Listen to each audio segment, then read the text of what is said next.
And do you want Lights up? Yeah, the lights. It's kind of dark, but you can see the slides much better. So Yeah, what do you all think? Lights off or partly off? There's a light hanging above you, actually. oh, let's try that. That might. No pressure.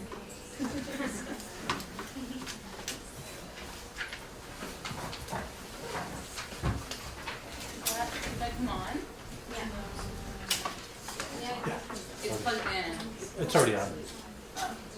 All right. Okay. Cool. Well, hello everyone. Oh, so by the way, you've been introduced. Okay. Yeah.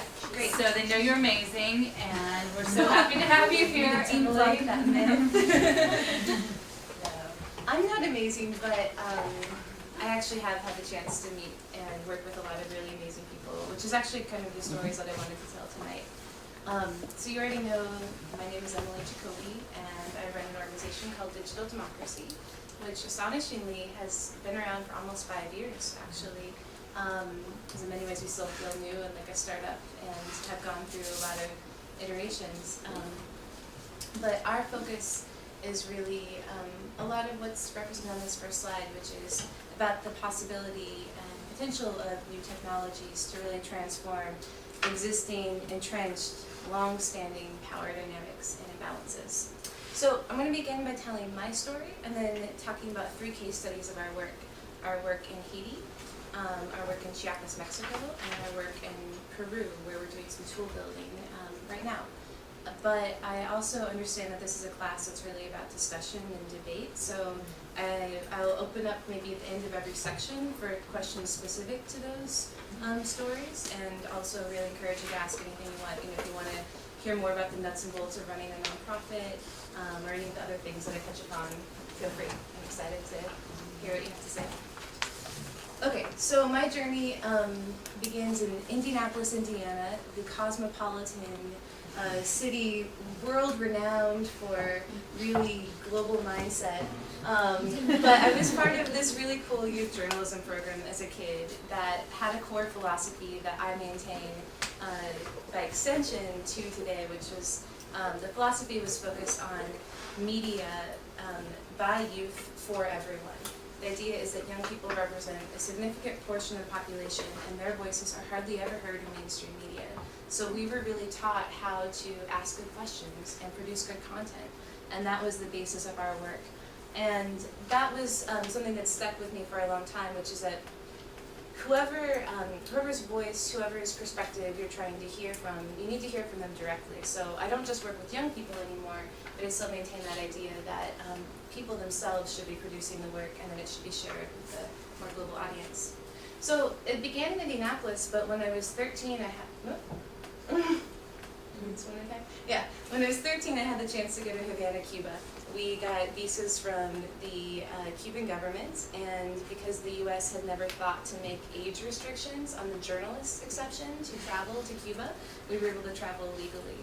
And that was really, as you can imagine, an amazing experience for but all no of us. chaperone, huh? No, there were chaperones, yeah. There were also chaperones. It wasn't just the 13-year-old on my own. Yeah, there was a whole group of us, and including some native Spanish speakers. So we got to do really in-depth interviews with the young people we were meeting. We got to attend this huge convention called the Congress of the Pioneers, the Young Pioneers, which is the kind of the youth communist club, which had representatives from schools across the country. I got to hear Fidel Castro give a very short 3-hour speech to this audience, and I got to see how beloved he was by the young people there. But I got to see other sides too. We went into different parts of town, some crumbling old colonial buildings. And more than anything, the trip kind of taught me a few key things. One is that governments may divide, and propaganda and other things make it in the way of people understanding one another, but when you get people next to each other, just communicating, you can start to find commonalities and bridge those differences. It was a really key takeaway for me, and it's not an exaggeration to say that that trip totally transformed my life and set me on the path that I'm still on today. So, as you saw in the exciting preview, trailer version of my speech, that led to trips and projects and the opportunity to do work all over the world. These are places where I've done more in-depth projects, some youth reporting programs, others media projects, study abroad, and then some of the work that we've done in digital democracy. But that's given me, again, the opportunity to have a really more global perspective, and something that's resonated with me for a long time is something that my thesis advisor told me in Mali in West Africa. He said, the hardest thing in the world is to see things from a different perspective than the one that you grew up with. And to really understand from a different angle, what somebody's lived experience is. And I've taken that with me because I think a lot of the issues that you all are dealing with, and certainly that we deal with in digital democracy, is about being able to really carry with you your own perspective and the culture that you were brought up with, but to be able to see things from another point of view. And that's helped us a lot in our work, and I think it's helped us build relationships that have led to good work happening. All right. I guess I'll pause here if you have any questions about kind of the stuff that I did before digital democracy. Yeah. I'm curious about your childhood, because obviously this journalism program really had a huge impact on who you are and the work you've done. But other than that, I'm curious about maybe like other people in your family or your parents' worldview, or how did you sort of get to that place that you had that interest and that curiosity, you know, in a mid-sized city that where a lot of people don't think like that? Yeah, that's a great question. Actually, my parents had been my mom was a school teacher. She taught high school English and film study, actually, and my dad was an engineer, but who had been interested in anthropology. So they had traveled some. And I was just kind of a really shy kid and a bookworm. So I was really into books and had read maybe too much fantasy as a kid. And I played outside a lot. And I don't think I had any clue what I was getting into when I went to Cuba. I thought most of the world looked like what I'd seen so far in my life. I'd even been to France, but it wasn't really that different from what my experiences growing up. And Havana just was radically different. I ended up writing the article that I wrote for the local paper, the Indianapolis Star, which is the largest paper in Indiana, was about how I had this experience of just driving down the street after our arrival. All of the lights at the time were fluorescent, so all of the buildings had kind of this blue hue to them. And I remembered just realizing, oh, this very subtle thing, like what is the shade of the lights in the buildings, made a huge difference in just kind of my felt experience of the place. So I think I had it from being really interested in reading and kind of being shy and curious. I think that gave me a good kind of basis for the work that I did. But I will say for the youth journalism program, and I think in general, any sort of program that's focused on developing agency of people themselves, it was really focused on it's a perfect segue. So the first thing I learned was to tell my own story, and that my own story mattered. And it mattered because I was a young person, and young people's voices generally are not listened to. So that was the first step. And then the second step was that as a young person who had been taught this, that my voice actually mattered, I then had a responsibility and duty to also listen to other young people and find out what their experiences were. And after I went to Havana, ironically, I then did a report, I did an article on Latino youth in Indianapolis, and I found out that 2 miles from the house where I grew up, in a more suburban area, were kids who were living at a much different economic level than I was, and who were facing much different struggles than I was. And that was really powerful too. So telling my story became a bridge for telling other people's story. And then really in my mid-20s, I hit a breaking point where I loved telling people's stories. I could interview people all day long and then figure out how to turn that into an article or a photo essay or a video, but that's not really enough, and that still puts me in a role that ultimately is not sustainable. And there's a place for that for sure. But where digital democracy emerged out of was really the training other people to tell their own stories. And that process of empowerment that is totally an overused phrase, but that I think when used correctly, it actually does have meaning, at least to me, because I had my own experience of empowerment. So I know and understand what it actually feels like, rather than just using it as a fluffy word when we don't actually want to get into the details of what it means. So that leads us to the Thailand-Burma border. Have any of you been to Thailand? Have any of you been to Burma, Myanmar? Yeah? Okay. So I went there, I've been there multiple times now, but I was there in 2007 doing research with the Center for Peacebuilding International, and we were really looking into the situation of Burmese youth, so from inside Burma, Myanmar, who were living as migrant workers, refugees, political dissidents in Thailand. And we did interviews with about 100 young people. And in those interviews and in our quantitative research, we found a correlation between internet access and self-identification as activists. Which makes sense and is not really surprising this day and age. But in 2007, there weren't as many studies out yet about the role of technology in really influencing political engagement among young people, and particularly not in really remote corners of the world, like young people who lived in refugee camps who maybe had to walk 2 hours to get to their internet access. So they really had to trek a far away in order to even access internet. Some of the young people we interviewed were accessing it on mobile phones, but it still had this marked difference in their lives. And that's what got me, who again had more of a background in international development more generally and media, to really focus on technology as this game changer. And then following that research in early 2007, there was a massive uprising inside Burma, Myanmar, the largest in a generation, hundreds of thousands of people at the high point in the streets. And mobile phones and internet access, despite being less than 1% penetration in the country, were really used in order to power those protests. And that was the kind of aha moment for our team, that these tools had this transformative effect, and it was both positive in many ways, but could also be dangerous and led many people to be arrested.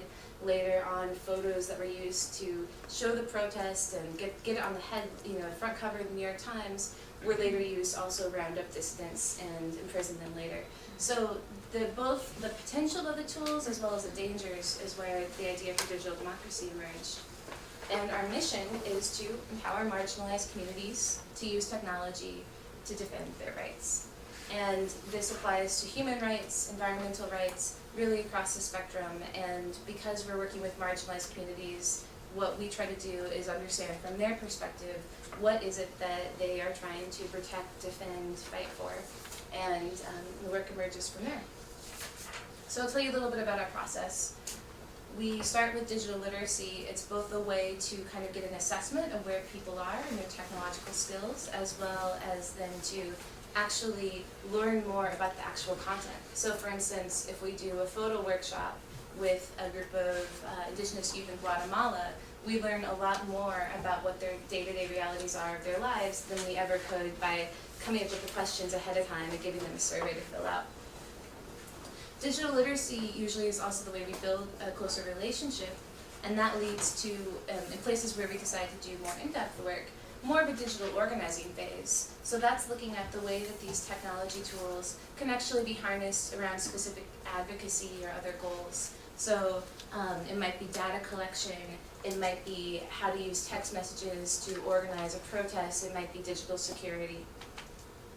And then finally, this is the kind of end goal, and this is always more the aspirational goal, but how can these tools not just be used to kind of be banging on outside the halls of power, arguing against injustices, but can there actually be a transformative moment where traditionally marginalized communities are starting to come more into a space where they have more of a voice and are better able to influence the political decisions that govern their lives. So in the digital citizenship phase, which is where we hope to arrive, doesn't mean all of our projects get there, it might be really subtle. It might be just a way in which local groups are better able to communicate with their government, which may be a refugee camp, or it may be a local town hall. I was really amazed. I was back in Burma back in January to speak at a conference that we helped start years ago when the country was still under military rule, and now the conference has really flourished. And I was talking about this idea of digital citizenship, and I asked how many of them had engaged in something that they would define as digital citizenship. And I was amazed because after a few brave souls like told a few stories, like almost every hand shot up. And everybody had maybe just a petition that they had signed online or something else. But it really helped expand my understanding of what digital citizenship can look like and how empowering it is for people when they can identify the possibilities for them to actually use a simple tool to, again, influence those decision makers. So what does it actually look like to do these things? I've already talked about story. Story is really important to our process. Digital literacy often is about how do you harness these tools to tell your own story. Digital organizing is really about our partners usually coming into their full, like their own as leaders. Often we're working with people who are already amazing leaders, but it kind of provides a whole new level. Some of the women we've worked with in Haiti, before we worked with them, most of them had never taken a picture before, they'd never used computers before, and the confidence that they gained in learning those tools also translated into much other, arguably more important realms, like willingness to speak up at a UN meeting where there's no translation into your language because it's all in French and English rather than Creole, but there's that confidence again that we've seen them gain.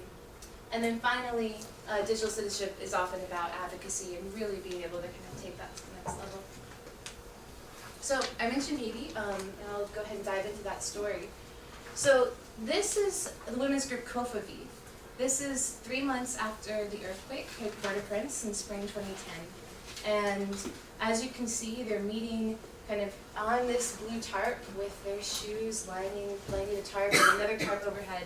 This is the driveway of a legal human rights group that was allowing them to use it as a meeting space because their clinic had been destroyed. They're a women's organization that's comprised entirely of survivors of sexual and gender-based violence that existed and was 3,000 members strong before the earthquake. They lost many members and lost track of many members in the earthquake. They lost all of their files, all of their records. They lost the clinic where they actually would do intake of survivors and help them get through the very difficult and traumatic process of experiencing sexual assault. And the earthquake, as you can imagine, made their lives that much more difficult. Every single one of them at this point was living in tent camps, living on very little money. They were already on kind of the edge of survival, and the earthquake took them right down into that. This particular meeting was to talk about the threats that had come up in one particular camp, Martissan, where there had been an increase of rape and threats against women in a post-earthquake environment and chaos. So it's a powerful group. I mean, their ability to get women from all over the city to take public transportation to come together to meet actually is no small feat. So just the fact that with no technical tools, with no money, they were able to do this on a weekly basis is actually pretty miraculous. I counted, the picture doesn't show them all, but there were 100 women under that tarp that day, the first time that was done. Well, our first initial project was digital literacy, was doing a photography training with them. And we went out, taught them basic photos. This actually came from a later training. And it was really powerful to see, again, women who had never taken a picture before learn not only the mechanics of using a camera, but more importantly, learn the power that the photographer has by choosing what to go in between these 4 lines. What is in the frame is the story that's told. And post-earthquake, there were lots of stories told about Haiti, and very few of them were from Haitians themselves, certainly not from people living in the camps. So outsiders, foreign journalists would come in and take pictures, but the kind of picture that they take is very different than somebody who lives in the camp and knows those daily realities. And that was a powerful moment for them, for sure, and powerful for us because it really helped us learn more of the realities. I don't have the pictures up here, but I can send a link later if you want to see their full collection of photos. But I wanted to show one picture in particular because it does show a little bit of the transformation over the past 3 years. So this is Malia, who's one of the co-founders of this women's organization, Kofaviv.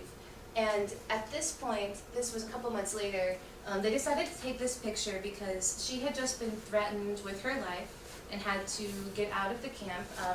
some U.S. women's organizations put up the money for her to move into a safe house, and they took this photo to represent how afraid she was and how she was hiding in fear and felt very ashamed because the work she was doing to try to prevent violence against other women she had to leave, and she could no longer be in the camp as a presence that was actually working with women, and instead had to be in hiding. That was a picture taken in 2010. Also in 2010, we helped them set up a blog where they were documenting different issues around the issues that matter to them. This particular one is about in the post-election period, there was a lot of violence that happened. So this is in Haitian Creole and then English underneath, the explanation of what the situation was like for women in the camps and how the violence just exacerbated their difficult situation. Well, doing all this work led to us developing a very close relationship with them and getting a better understanding of what might work for them.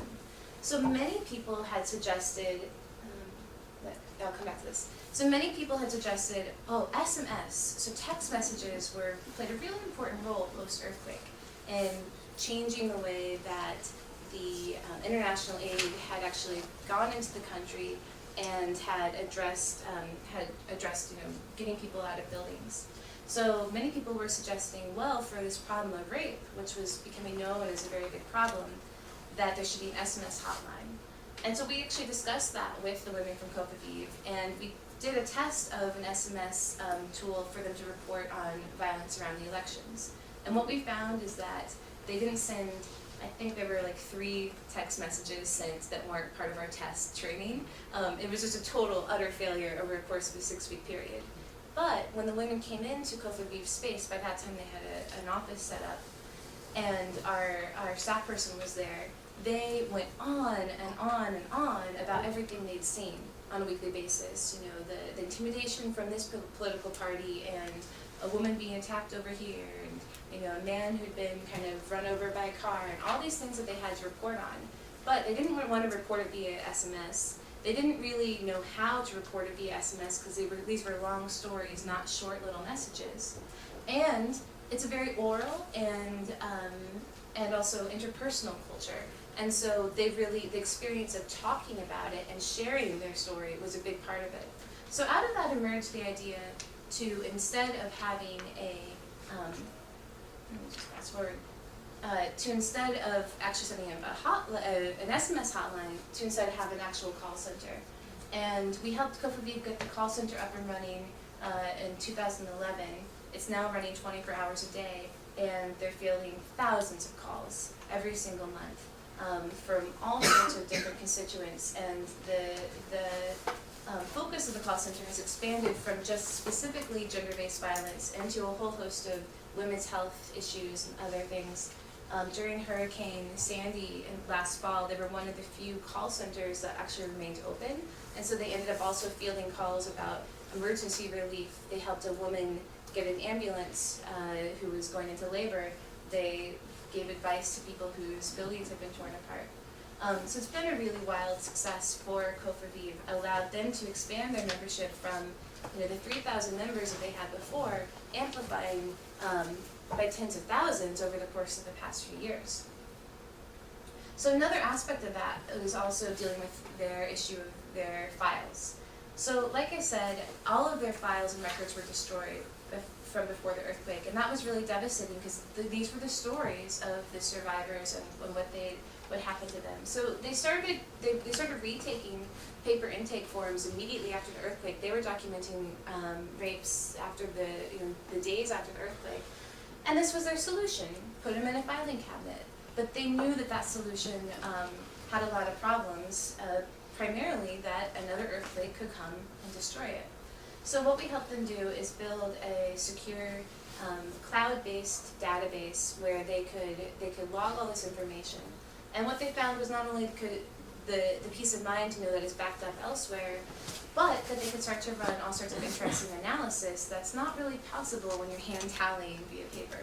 And so this is an example of one of their monthly reports that they began sharing with the UN and the police and the Ministry of Health around statistics around the number of cases. This is actually not a monthly report. This is well, I guess it is. Yeah, it's the August report with kind of background information on the number of rapes that were happening earlier that year.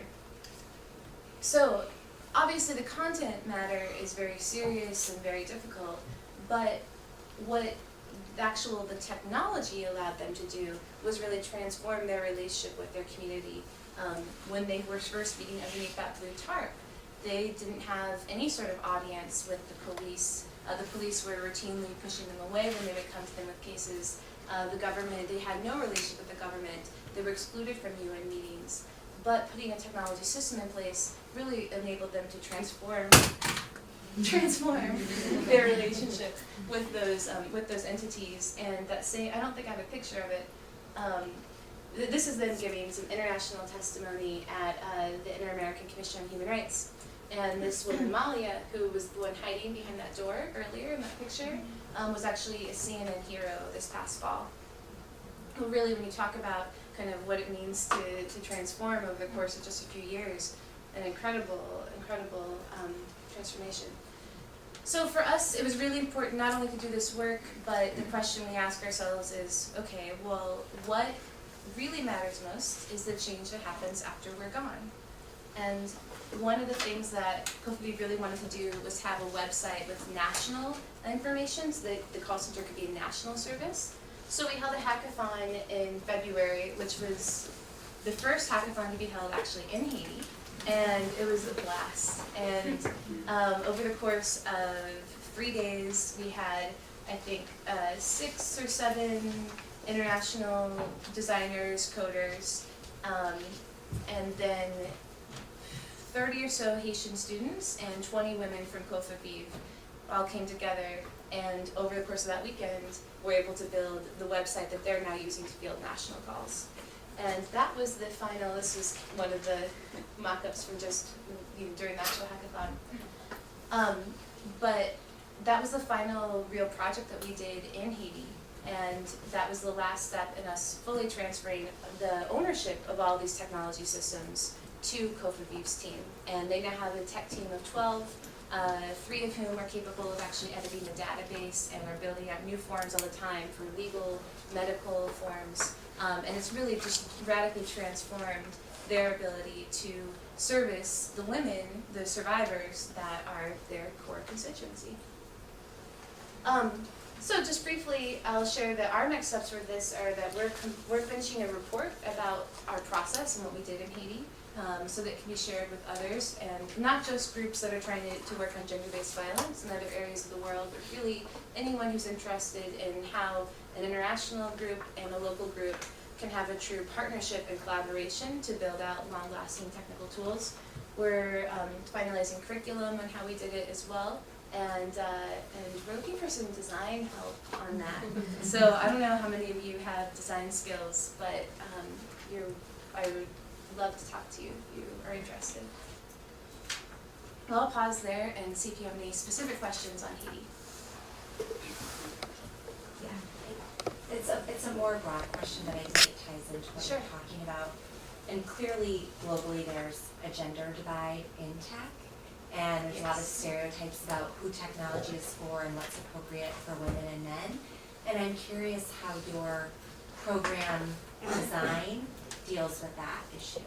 Yeah, that's a great question. I mean, to be honest, when we started Digital Democracy, I didn't plan to have any programs specifically on women. I actually thought it was really important that to empower women in the technology world, that there be kind of programs with both. So a lot of our early projects we would plan to do kind of with women and men or boys and girls, and then people might bring, like in Bangladesh for instance, we told that clearly. We were doing a photo project in a refugee camp, and then they brought out 10 boys and 1 girl. And we said, no, actually we really mean like equal distribution, and then we were able to do half and half, and it worked out fine, and everybody was happy with it. It wasn't like we were being horrible imperialists by imposing that.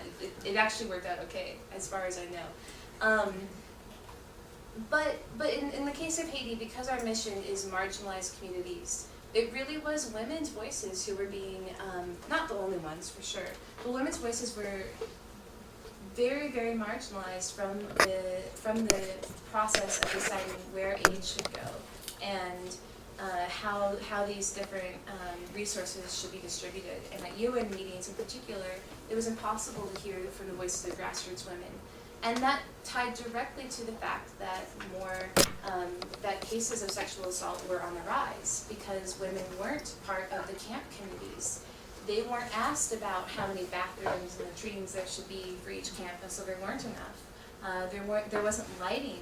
A lot of simple things that the women knew needed to be part of the layout of the camps in order for them to feel safe that weren't part of it. And so that really, for me, it was a real learning moment that the women needed to be in a leadership role, and that's part of what led us to working with them. And then, I mean, I find that when it comes to technology, anybody can learn it. We have different degrees of, comfort with it, but a lot of the tools we work with are pretty basic, and it's just about kind of having the opportunity to play around with it. I do think that who designs the tools matters, and the perspectives that you bring to it and the life experiences. It kind of gets back to what I was saying earlier, being able to have a different perspective. And I would say that broadly criticism I have of technology produced, say, in the United States in general, is that it's produced by a very small segment of the population and who have very valid life experiences, but they don't represent everything. And so a lot of our work is about kind of trying to change that equation and bridging divides between technologists, many of whom really do want to be building tools that are relevant and useful and solve real needs, and connecting them to people who often have those very real needs and have very clear ideas of what they do and don't want their technology to look like. Yeah. Yeah. Hi. I have a question. Did the visualization of the data recollection reach the community on a whole, like the potential abusers, the men? And if so, how did they react to the visualizing what was happening? Well, that's a really good question.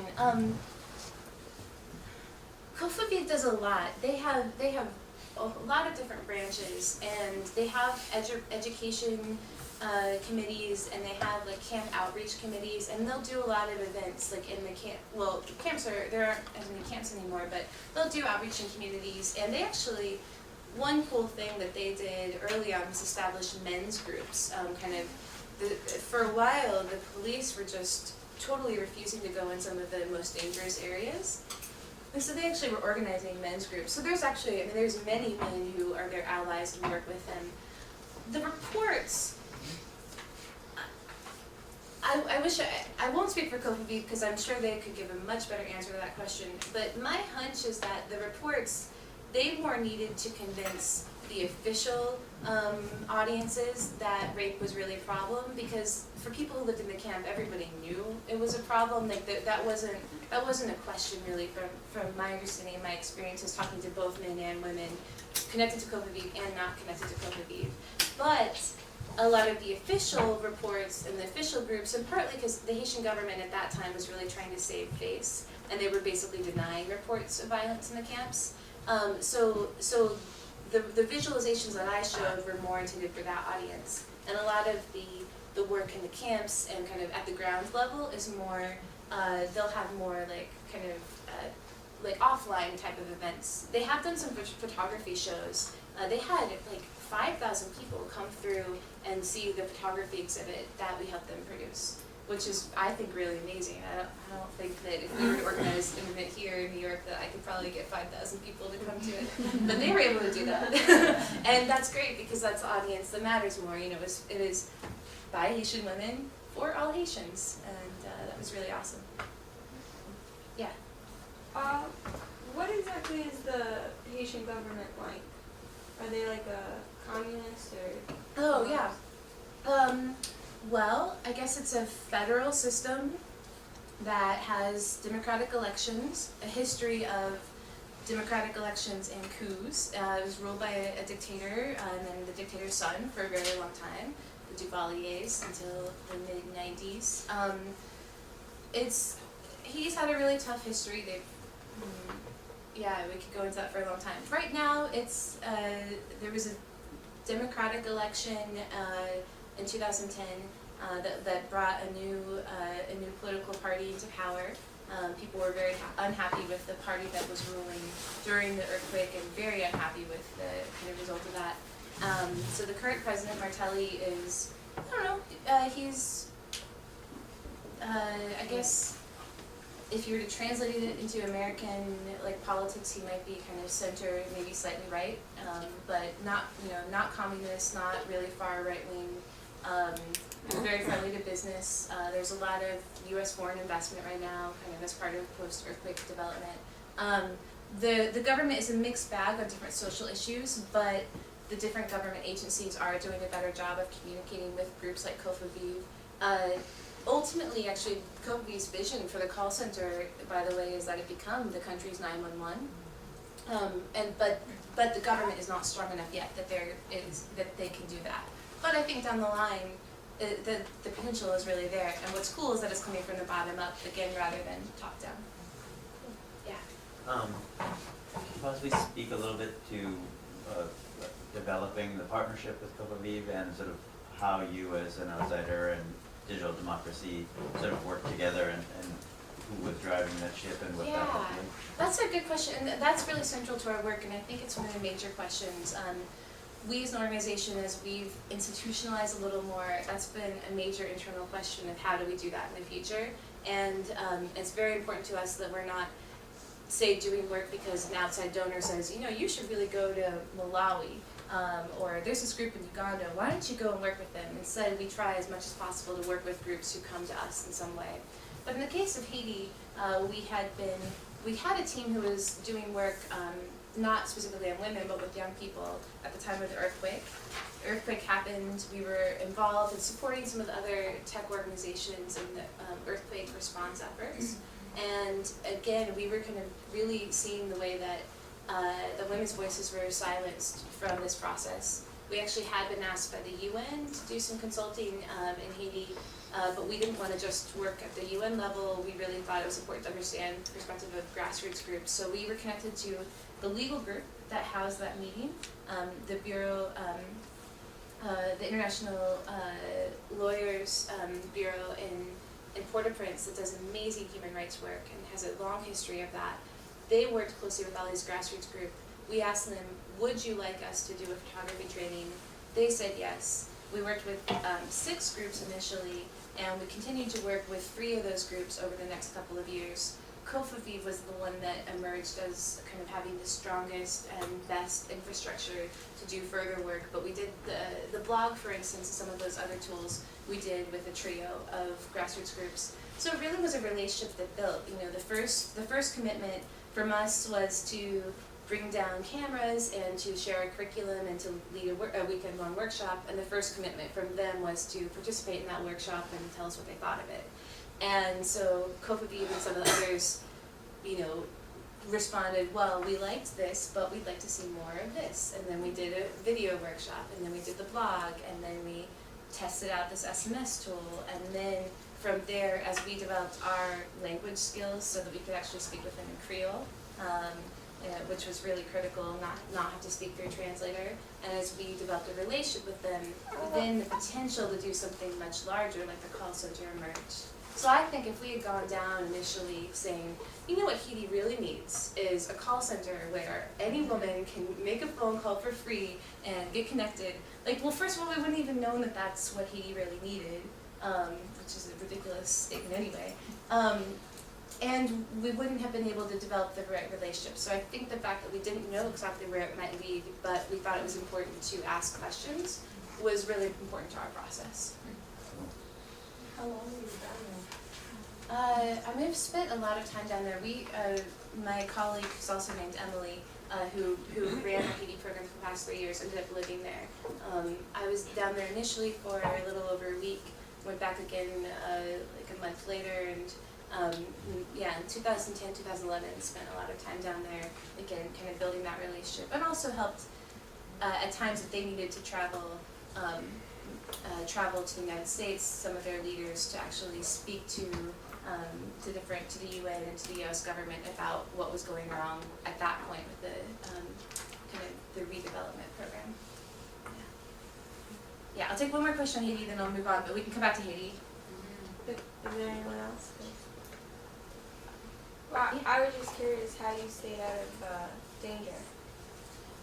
That's a good question. Danger is such an interesting word. Obviously, right? rape is a big issue.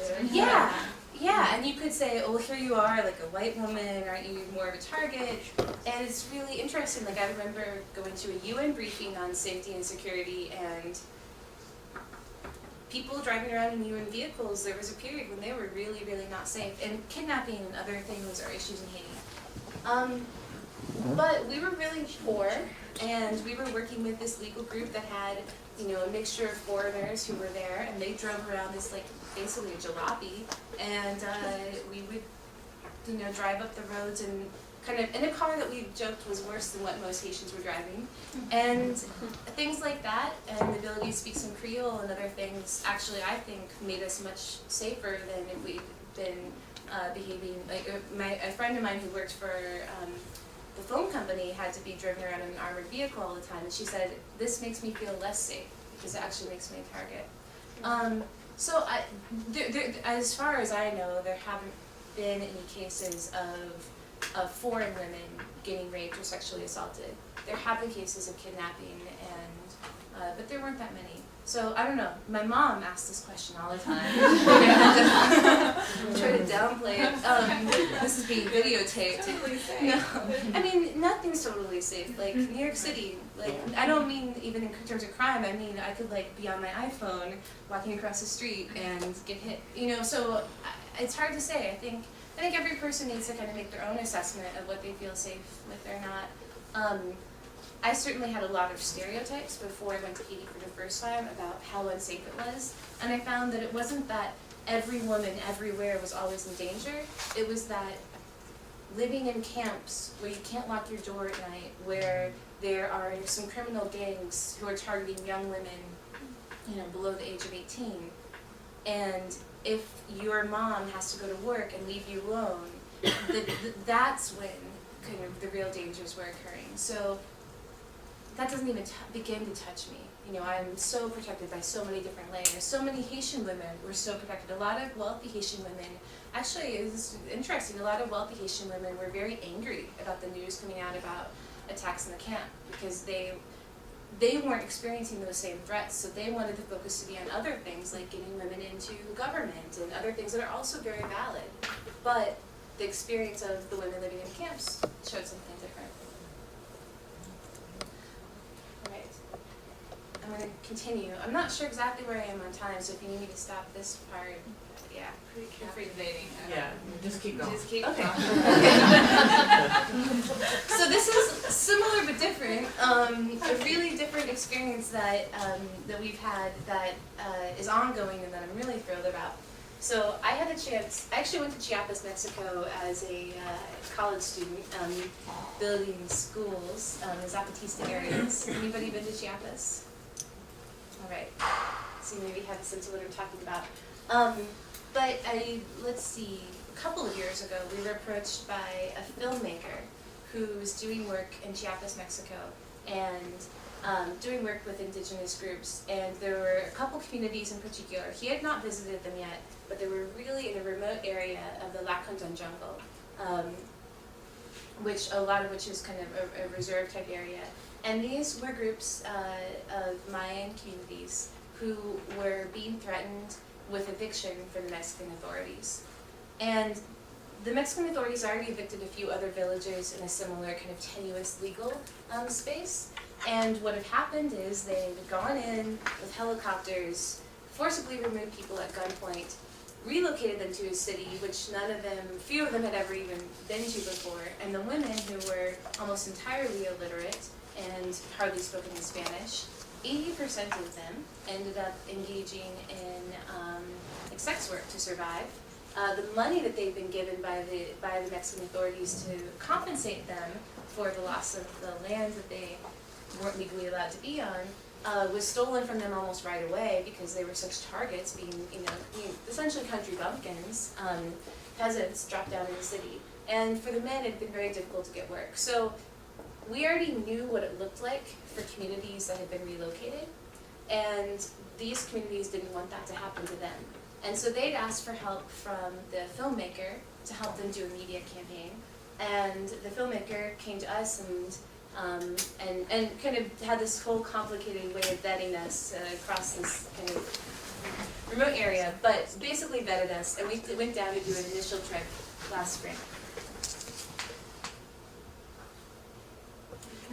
What is Yeah. she sharing? She's carrying a camera. Okay. She's carrying a camera from the photo workshop that we did, and that's actually what I love about this image, because she's just walking around showing me, this is my buddy, she's just walking around showing me her community, but by this point she kind of become used to the camera, and so she's just casually carrying it, like it's a purse or something.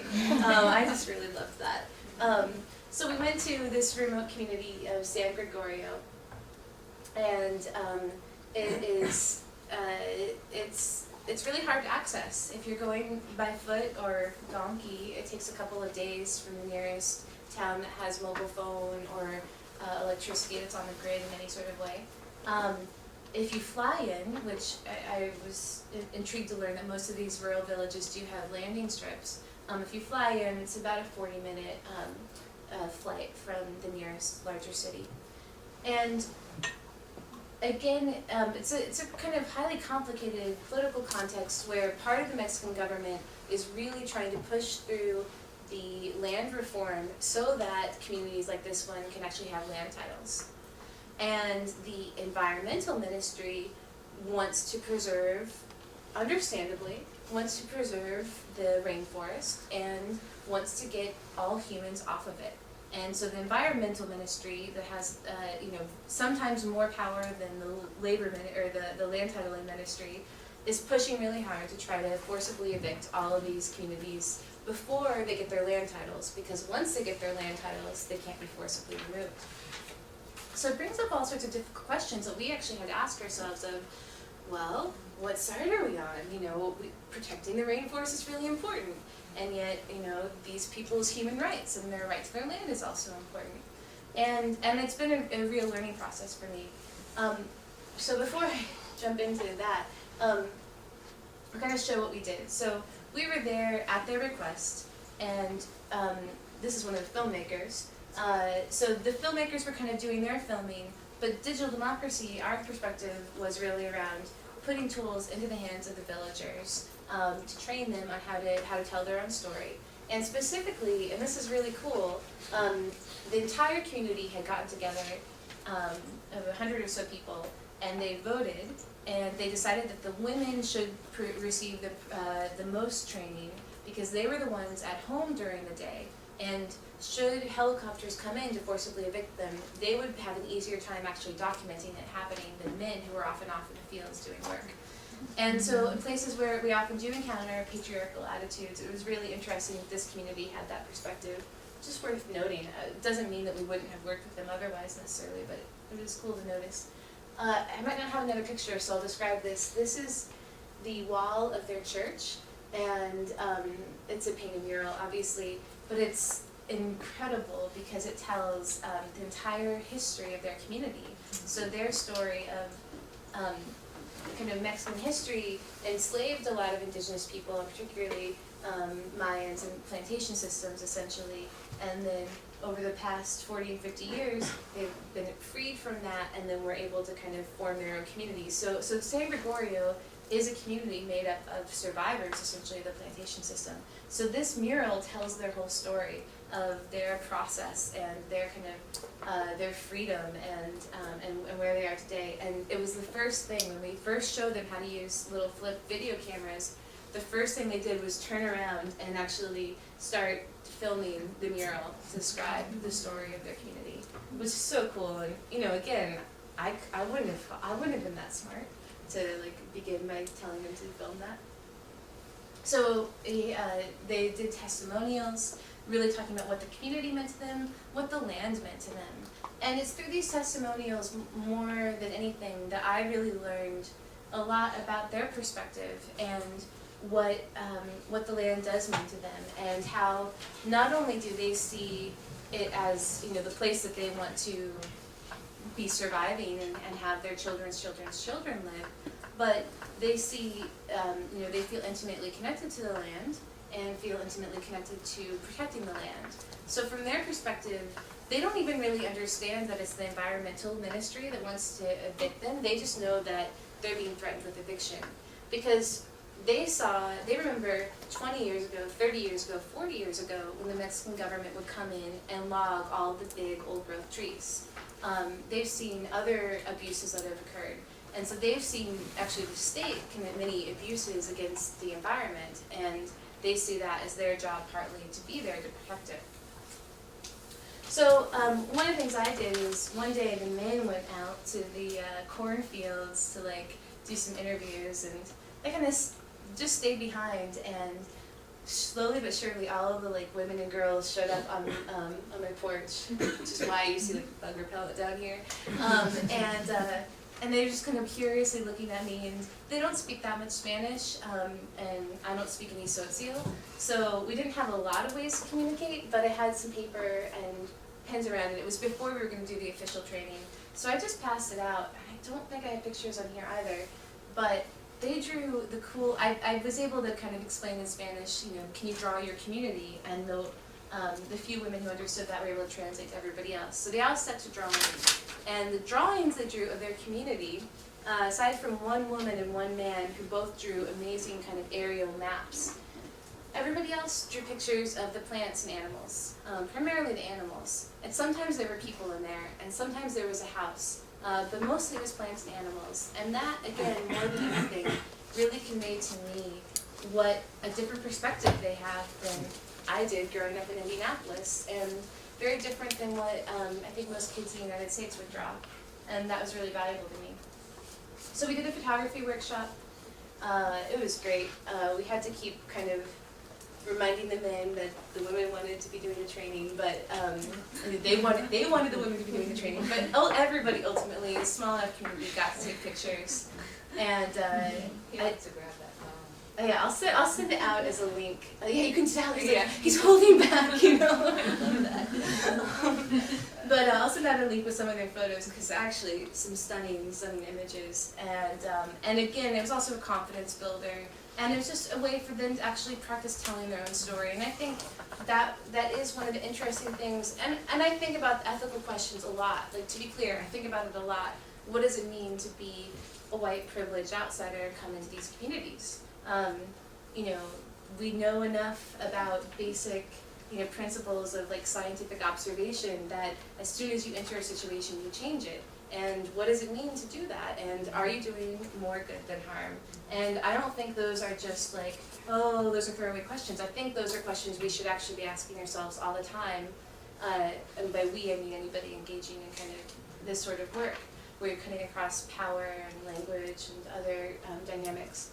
But all that being said, it was really cool, and they really seemed to enjoy it, and they took some great images, and from that we were able to emerge with a strong kind of media campaign that was ready to kind of be launched at a moment's notice, should eviction kind of appear to be imminent. But there's also a bit of a kind of tactical game of, well, how soon do you release this stuff versus how do you play kind of other angles to prevent the evictions from moving forward in this illegal and unlawful way. Video workshop as well. And so that is where we ended up doing something that we don't normally do, which is satellite phone training. And that emerged as one of their greatest needs, because they have a legal counsel based in Mexico City who represents them. But normally it takes them 4 days, 2 days there, 2 days back, to travel to a place where they can speak on a mobile phone to actually be in contact with their lawyer. But with the satellite phone, which they've now had going for 1.5 years with $100 solar charger from REI, they've been able to maintain weekly contact, or more often if necessary, with their lawyer, which has helped them navigate the ups and downs of the ever-changing Mexican political game, which has been really powerful. And then, training, of course, keeping the batteries and solar charger going. So the current status is really exciting. We've learned that a recent return trip from from the filmmakers learned that they're continuing to use the flip cameras to actually film every time. There's 3 communities. We only worked with one on that initial trip, but they're using the flip camera to record the meetings every time all 3 communities get together to discuss strategy. And they've also used it when different government officials have come to talk to them. They've used it to record those meetings that they're then sharing with their lawyer. And they are doing all of that to make a case for, you know, the lies that they've been told along the way, and to really actually sort out what, you know, what their position should be. It's so cool. They're still using, I mean, these are dinky, like inexpensive. We had hardly any money. I think some of the cameras were used that we brought down there, but they're still using them. They've been able to maintain them despite really jungle environments. And they have been asking now for a long time to do a mapping training. Initially they were wary of mapping because from their history, they've been taught that maps are used to take things from them. So once they kind of warmed up to the possibility of doing their own maps, they've gotten really excited about it, and we're currently in the proposal writing process to go back in early 2014 and do an in-depth, with 3 communities, in-depth training on how to actually create maps of their communities. And they specifically want to show how they're using the land, because they are interested in developing sustainably, again, another overused phrase, but in genuinely looking at, well, what does it look like to live and protect the land and ensure that it's here for the long haul for future generations. So that's a plan coming up. And to that question I raised, which is a thorny one of kind of, well, where do human rights and where do environmental rights, where do they intersect?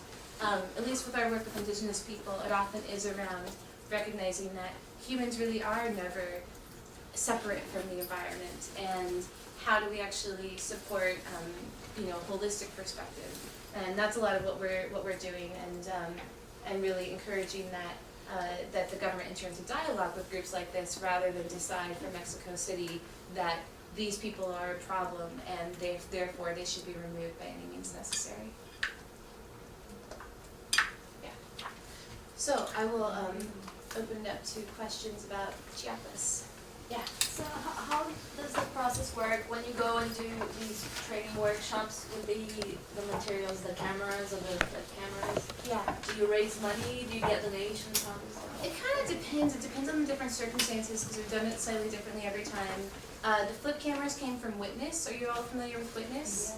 Yeah, so they're a human rights video organization based in Brooklyn. They've done great work for a long time around empowering human rights activists to use video more effectively. So that was a donation from them. We raised a little bit of money for flights and cameras. The reason this happened actually so fast was because at that point, 2 weeks before we were able to kind of get it together and show up there, they had actually been served an eviction notice. They were served a warning from the government saying, we're coming within a couple of weeks. So our plan was to get there immediately to, first of all, partly use our bodies as shields. That's not generally the democracy's philosophy. There's many other groups that do that more effectively, but we were actually in the position to be able to do that. We knew that the Mexican authorities are not likely to kind of come in and forcibly evict people at gunpoint if there's some gringos there. They just wouldn't. It's, that didn't seem like a threat like it might be in other places. So part of it was to get there as soon as we could, and to actually kind of get these tools in the ground, and then if the worst were to happen and they were to be evicted at gunpoint, that they would again have these tools to be able. So we actually showed, like, the women were kind of strategizing on how they could hide if need be, how they could hide the cameras in their like their baby carriers and other things like that. Thankfully, in this case, it hasn't come to that, but again, it has for other communities close to them. So we know that's a reality, and I guess we try to make the best with imperfect situations. Yeah.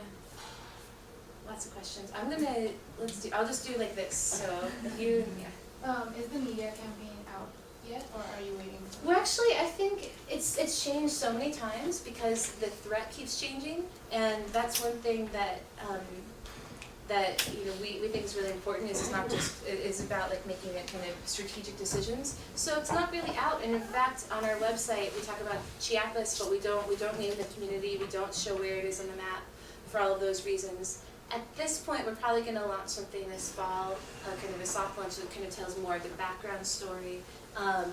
But because the threat has been always shifting, the decision kind of in consultation with the communities was not yet. But I think that might shift this fall, and right now my understanding of the political situation, and we all know that this is not 100%, it's not a guarantee, is that there's still a lot of people with power in the Mexican government who would like to see these communities evicted, but it's not a priority for the Mexican government yet, so it gives us time to build up a stronger case. So the mapping and other things, the reason we're doing it in January is because our analysis, which again is probably imperfect, but our analysis says that it wouldn't be till at least next summer that that would really be kind of going again in terms of an eviction threat because of recent elections. So it gives some time to build an even stronger case. My question was kind of dealing with hers. As far as preparation goes for these types of trips, I know you mentioned that you only go, or you try to only go to groups that ask for your help. Yeah. But as far as internal preparation goes for your trips, like what kind of research, if any, do you guys do before you go there, and how do you know what kinds of technology people might need? Or how does that process work? Yeah, again, kind of depends. And we don't always respond to emergencies either. I guess Haiti and Mexico actually both were kind of more emergency, two very different emergencies. But sometimes we have a lot more time, and things have kind of emerged more organically. It's a mixture. Well, for instance, we haven't done any work in the Middle East and North Africa because we're not experts in that area, and there's obviously been enormous use of technology there in the past few years around the issues that we work on, but we don't have the language skills, we don't have the area expertise, so that's also part of the equation. I ran it, we had a board of directors in place last spring that was, and so this was a kind of, we needed emergency approval from our board of directors, and they approved it. In general, right now, our board has a bias towards action, towards saying, let's do the good work and figure it out from there, which has been great for for a small organization. I think it's the right thing. We're not yet some huge institution that only needs to strategically plan out 5 years in advance. So prep work. I mean, we've been in touch about this possibility of doing work in Chiapas for over a year, and then all of a sudden we get a call saying we just learned that that the threat of eviction is imminent. How quickly can you get a team down here? And so that was a quick scrambling to do it. But we already had kind of the background, and the main questions that we had to figure out were, what communications equipment do we need to bring down? So we brought down 2 satellite phones, one for our own internal use and then one to potentially leave down there, which ended up being absolutely the right call. I spent a weekend with my friend who's a ham radio enthusiast trying to figure out whether or not we needed to take down radios. And we ultimately decided against it, which was good because they wouldn't have been useful in that circumstance, but they might have been. So sometimes, it's also why we try to start with digital literacy as the first phase, is because we really need to do an assessment of where people are and what their skills are. And one reason that we use photography and video a lot is because those transcend language barriers. So even if somebody can't write, as long as they're not visually impaired, or even if they're slightly visually impaired, I suppose, they can use these tools to communicate. And that for us is, again, part of that process of not just going towards the well-educated spokespeople of a group, but really encouraging broader, more participatory involvement. Yeah. I think there's another question. Yeah. I was just curious if you, maybe you encountered them, maybe you didn't, but in Zapatista territory. And so they're already really immensely powerful and do a lot of, I guess sort of this type of thing. Mm-hmm. They have photographers, they have journalists, Comandante Marcos is putting out books and all kinds of publications. So I'm wondering if you have any plans to harness that power. Yeah, it's a good question. I've done work previously with Zapatista communities, so I'm familiar with that and have friends who are kind of Zapatista solidarity activists for sure.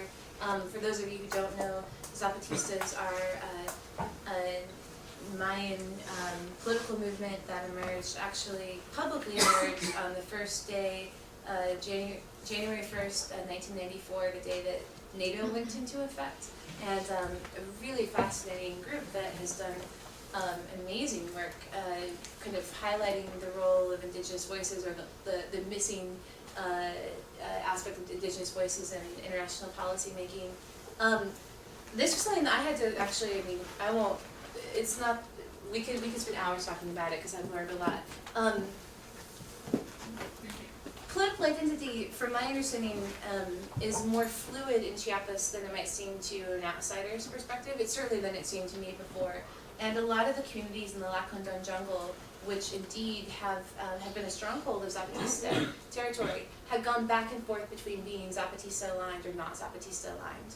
These particular groups politically are pretty much almost entirely there with Zapatistas, but they actually are kind of strictly nonviolent.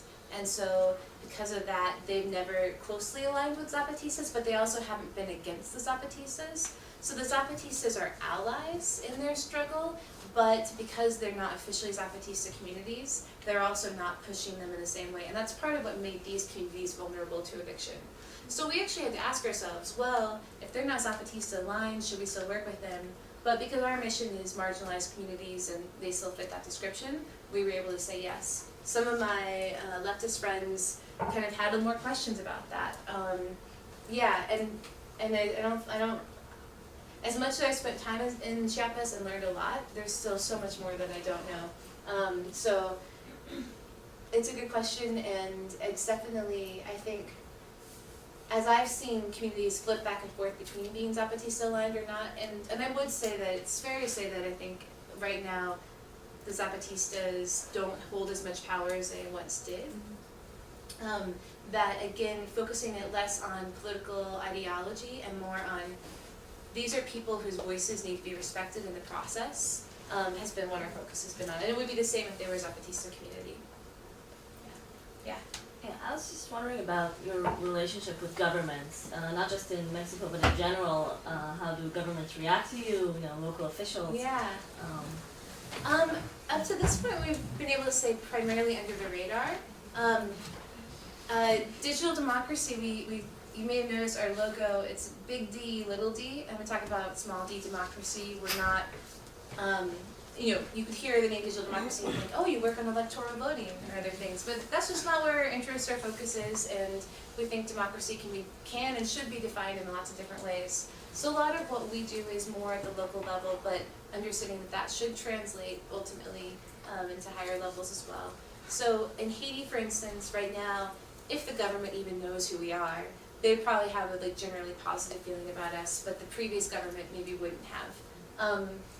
The Burmese government, who by this point surely knows who we are, didn't really know who we were back before, and the previous government wouldn't have probably been so friendly, and now it's totally fine as far as I know, because we're not doing anything, There's a shifting political situation there, but certainly freedom of speech right now. The Mexican government, again, it's actually a mixed bag because some local officials would be very supportive of us, and the land titling ministry would be very supportive of us, but the environmental ministry, which we've tried to not get on the radar screen yet until we decide to launch a campaign, kind of at the request of our partners.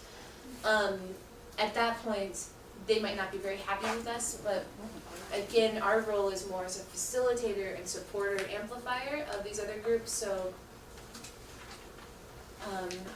we try generally not to have a directly antagonistic relationship with local governments, but we also know where our loyalties lie, and it's not with governments per se. Yeah. I just want to make a comment.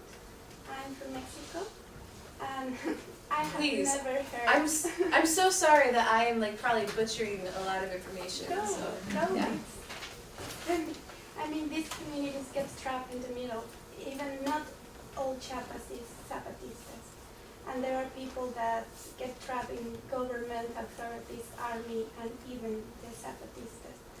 So, what I was hearing something that doesn't make click is that for government in Mexico, environment has never been a priority.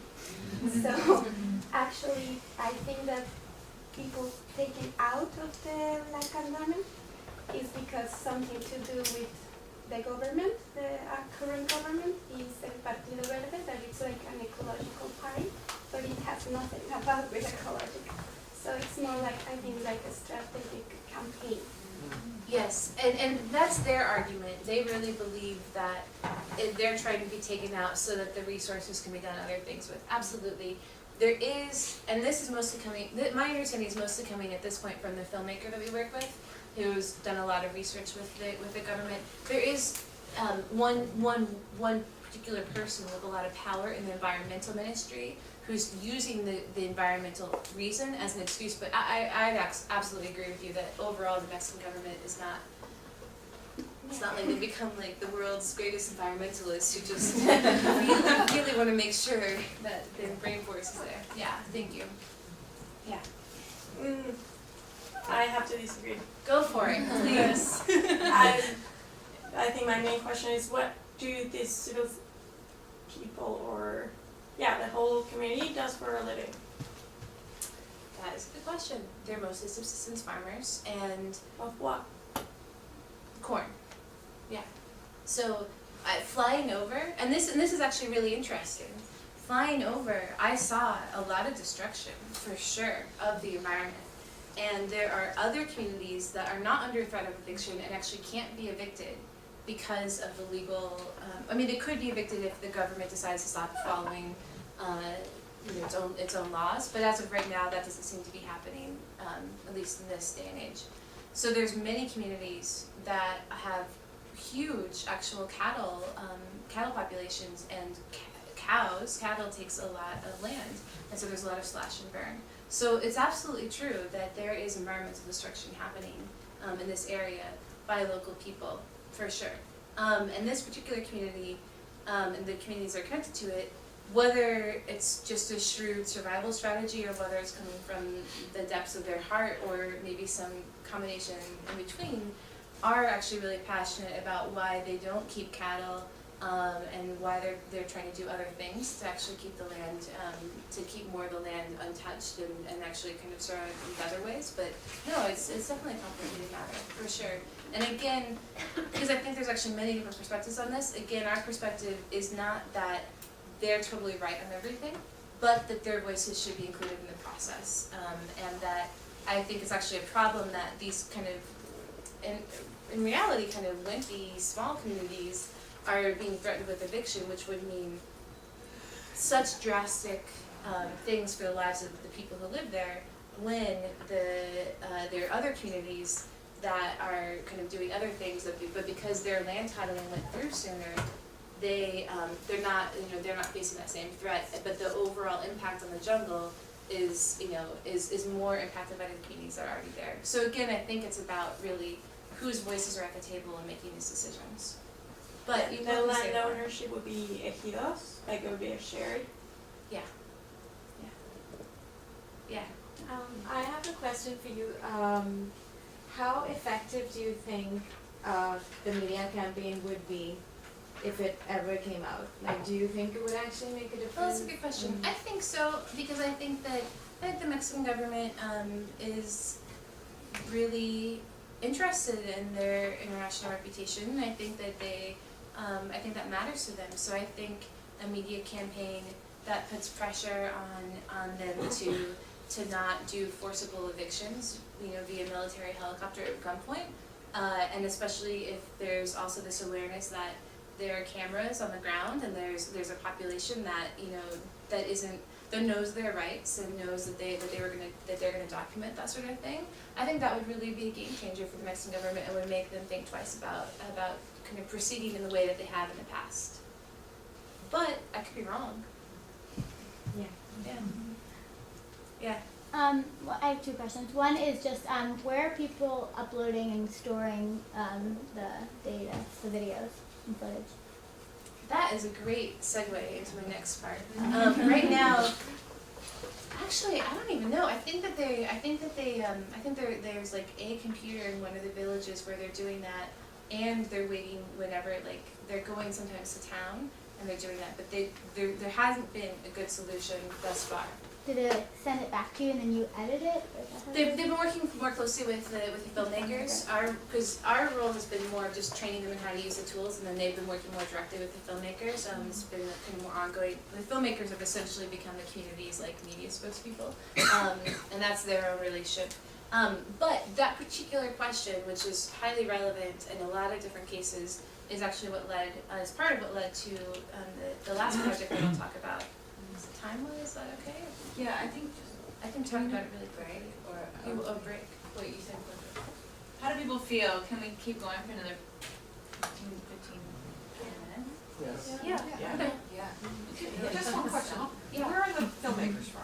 Are they? Oh yeah, from sorry. Mexico? That is a good question. They are Americans who've lived in Mexico for a really long time.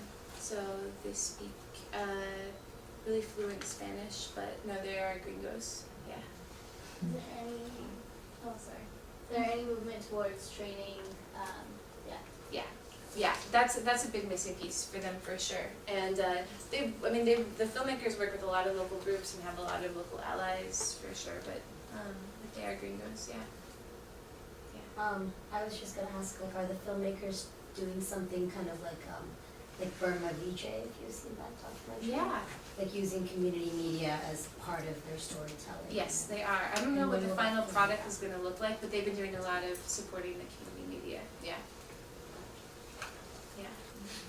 All right. So I'm going to answer your question, but unless you. I was just gonna ask if there, maybe this leads into if there's like any unintended consequences of like your sort of introduction of cameras and. It's a good question, and I'm sure yes, there have to be. What I do know is what I've heard, which is that they're kind of using these to document the community meetings, and that's probably, I'm sure that's impacted relationships between the three communities. But it seems that right now they're pretty united in what they're doing. Yeah, like I said, there's kind of all sorts of consequences of all of this. I mean, as the questions like indicate, it is a thorny issue. There's not like a simple answer in any of this.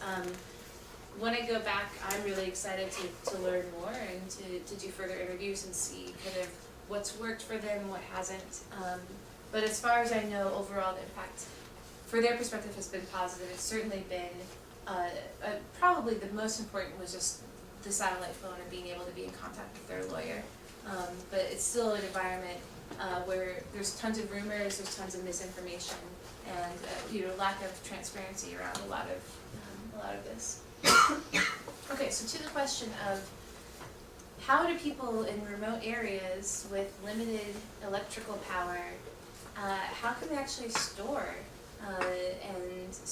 the data, whether it's multimedia or otherwise, and how can they kind of keep that going until they have a way to share it with the outside world?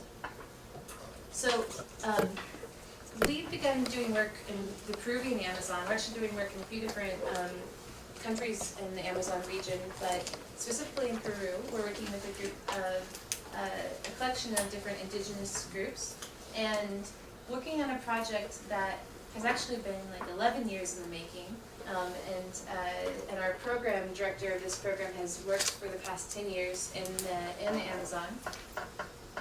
And this program is called Remote Access. And so if you looked on our website, you may have seen some information about it.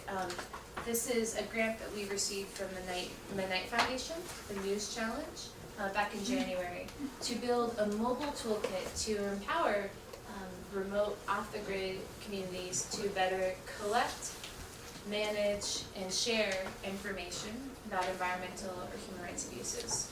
So in this particular case, we're working with communities that have that are using tools like cameras and GPS to document oil spills.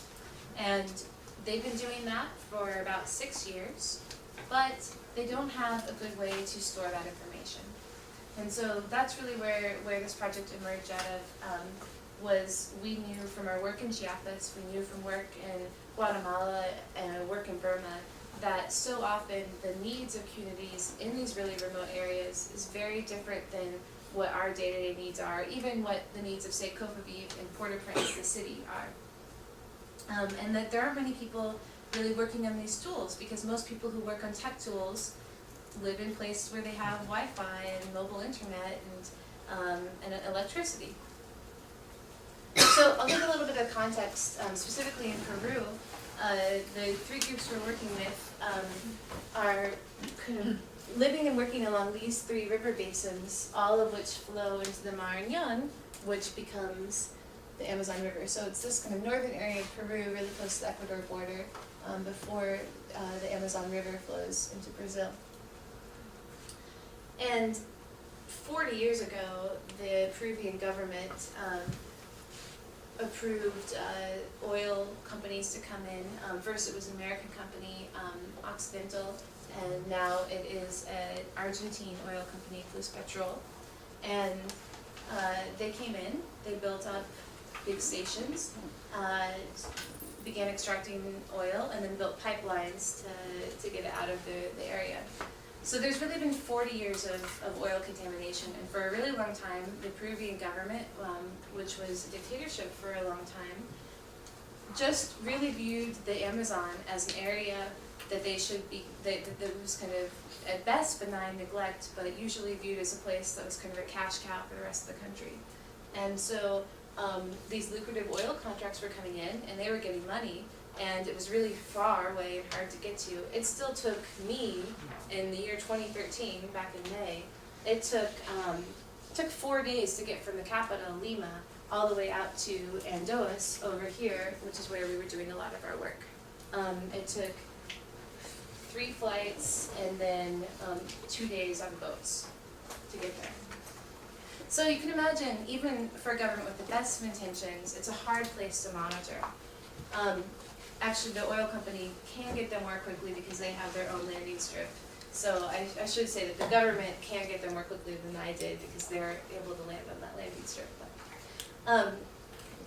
So 5 years ago, my colleague Gregor helped set up, working with these indigenous groups, helped set up these monitoring programs where they work with community groups to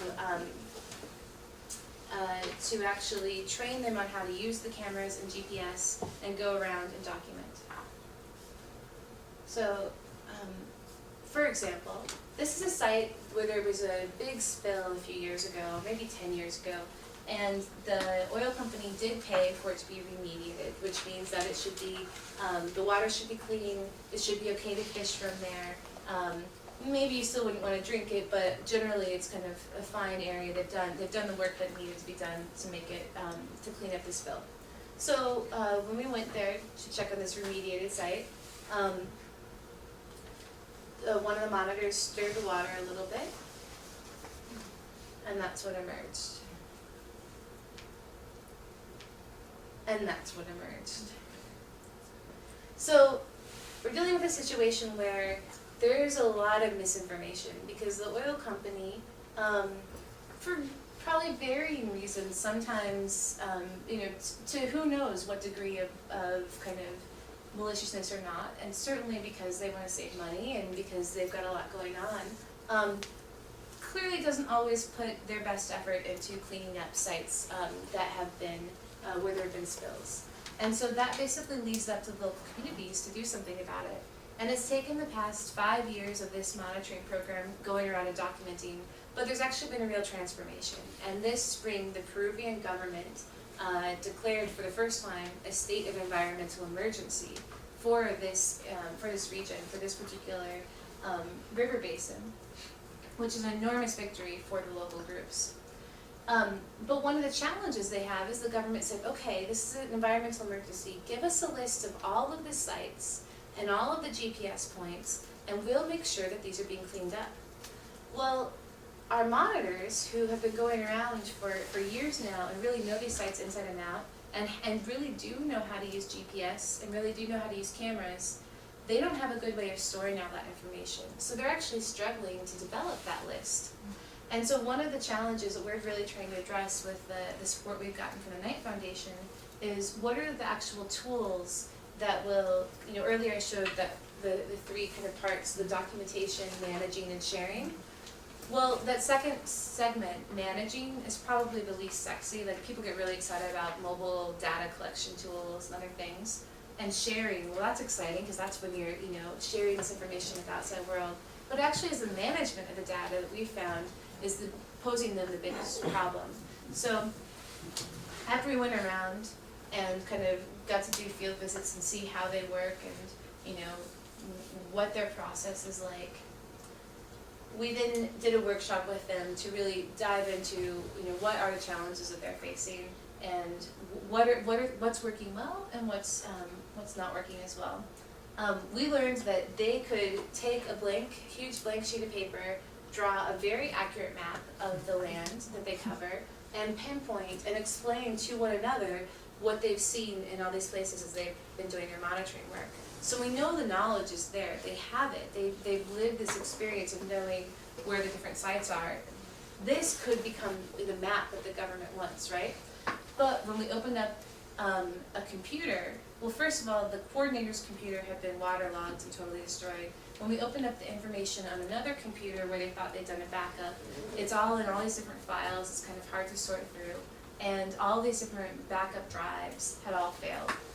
So it really is a question of they've been trained effectively on how to document, and they've been trained, at least initially, on how to manage that information. But what they've been using isn't working, and it's not really right for the environment that they're in. So a lot of what we're doing this fall is actually testing out. This is just kind of a conversation about why they're doing monitoring. But so a lot of what we're doing this fall is testing out, building out. How many of you have heard of Raspberry Pi devices? Yeah. So it's like a $35 little computer that is intended to be easy to hack upon. And we're working to turn a Raspberry Pi device into a very inexpensive way for there to be a little hub where information can be shared. So whether somebody has a smartphone, a tablet, a laptop, that they can actually be sharing information, putting it all into one place. And we're building out the software that will make it very easy for them to use these tools. So we don't know yet how it's going to work, but our goal has been to really build low-cost, easy-to-replicate tools, open source, that will allow, that will start to test what is the right way to address this really difficult challenge of how do groups like this manage information. So here they are, kind of testing out some new GPS devices. And yeah, so we're doing tool development, we're coordinating directly with monitors in the field. There's been also a request for training women monitors because they see very different things. They don't go as far afield generally, but they see more human rights abuses actually, at least in the towns near where the oil company is. And we're also doing some cool work in Guyana and Ecuador. Is the Ecuadorian and the Peru, is it along the border that they share there? Some of it is, yeah. We're also helping a group called Clearwater that's doing like clean water wells. We're helping them do some mapping initiatives. The work in Guyana is actually really different. We got a grant from Google Earth, developer grant, to build out like a satellite system to use satellite images to look for disturbances in the forest cover, and to actually alert monitors on the ground to then go. We're working with a group, the Wapishana, that cover an area of about 10,000 square miles, and when they receive these alerts from the system we're building out, so they can actually go to those areas and then examine what's there, and if there's illegal logging, report that back to the government. So in Peru and Guyana, we're actually, the relationship is pretty strong with the government. There's a lot of sympathy in the government towards the situation for the indigenous people, but the governments just don't have the capacity to monitor it themselves. So they really need to have local groups that can gather this information in an accurate and timely way and get it to them. And the tools we're trying to build are to help fill in that gap so that eventually that can all run more smoothly with us totally out of the picture. Yeah. So I did just want to clarify what you just said. You do develop new tools at Digital Democracy? Yeah, I should have said that at the beginning. So when we started, our thought was, there's so many tools out there, why would we ever need to build new tools? There's so many other groups that do tool building, and that's awesome, and we can help our partners navigate those tools. But as time went on, we realized actually we did kind of do more tool building in Haiti than we'd anticipated. Even though database isn't new and a call center isn't new, the way we did it was different. So we made a strategic decision at our board meeting last summer that we were going to actually enter the realm of tool development, because we felt that actually the more we realized, the more we worked with our partners, the more we realized they have specific needs for tools that just aren't being built by other groups, and probably there's not necessarily so much of a market for it, so it's not like we can just hope that there's going to be an enterprise solution that comes out right away. And so we made that decision, and our staff has changed as a result. So a lot of we've had different staff transitions, and right now our team is more focused on tool building as well. And we also work closely with tool builders.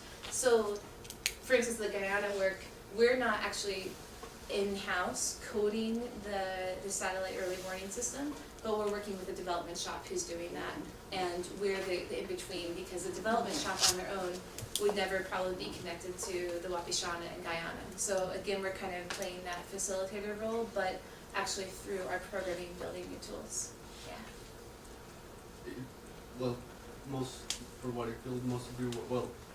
what we saw, most of your work is done in Latin America. Is there a reason? Oh yeah. For that?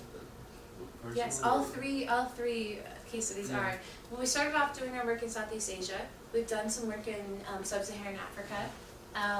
But yeah, absolutely, we try to do work where we have language and other and historical knowledge, at least some knowledge. Again, not necessarily. I'm certainly not an expert in Peru, for instance, but my colleague Gregor, who's our program director there, lived there for 10 years. So it's been a little bit of, once we started doing work with indigenous communities in Latin America, it made sense to continue to do that.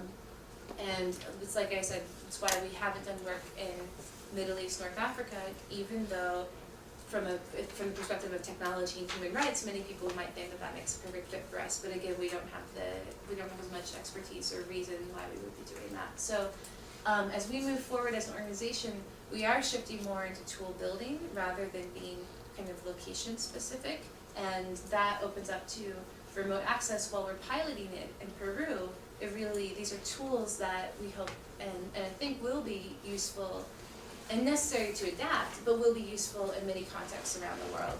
So that's been one of our shifts as an organization, and that's been interesting to shift from more kind of project location-based into building out tools and systems that can be that we share in an open source way, and that can be used by groups all over the world. Are you primarily funded by foundations and philanthropy, or what? Yeah. The majority, but just over the majority is foundation grants. A lot of small foundations. And is it project specific? I mean, we've definitely had the problem. If you want to get into organizational challenges, I'm curious, we definitely had the problem that most of our funding has been program specific, which is great for programs and hard for the organization as a whole. We do get a portion of individual donor money, and we don't have a lot of huge major gifts, but we do have a broader grassroots support, and that's great because it allows us to, respond to this urgent call in Chiapas, for instance. And then we also do get money from earned income, so doing contract work with other groups, doing workshops and trainings, and that has also been, I think, really important for us to have a different income stream that's not just dependent on donations or grants. Do we want to take a quick break and then answer more questions? Yeah. Yeah. 5 minutes.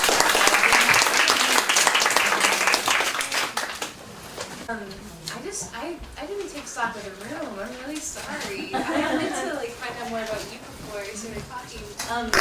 How many of you are first year? Okay. How many of you are second year? Hey, you do a pretty good job of spreading yourselves out.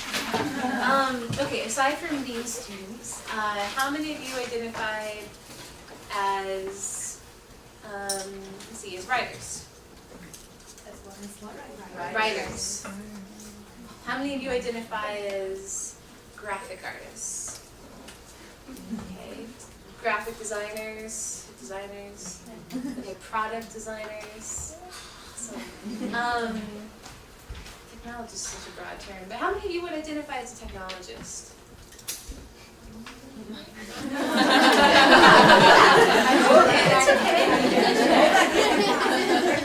How many of you own technology? Let's see, what other questions? How many of you are from the United States?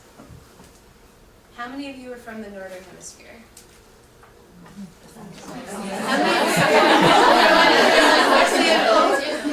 How many of you are from the Southern Hemisphere? How many of you are from the Western Hemisphere? How many of you are from the Eastern Hemisphere? Right. How many of you from Brooklyn? How many of you ride a bicycle? I don't know actually enough about the program to know what other like really interesting questions I could ask that would help me better understand it. Any other ideas that you want to know how many people raise their hands for? Alright, let's get started. How many of you have an answer to the question, what superpower would you want to have? Okay, of those of you, how many would choose being invisible? How many of you would choose flying?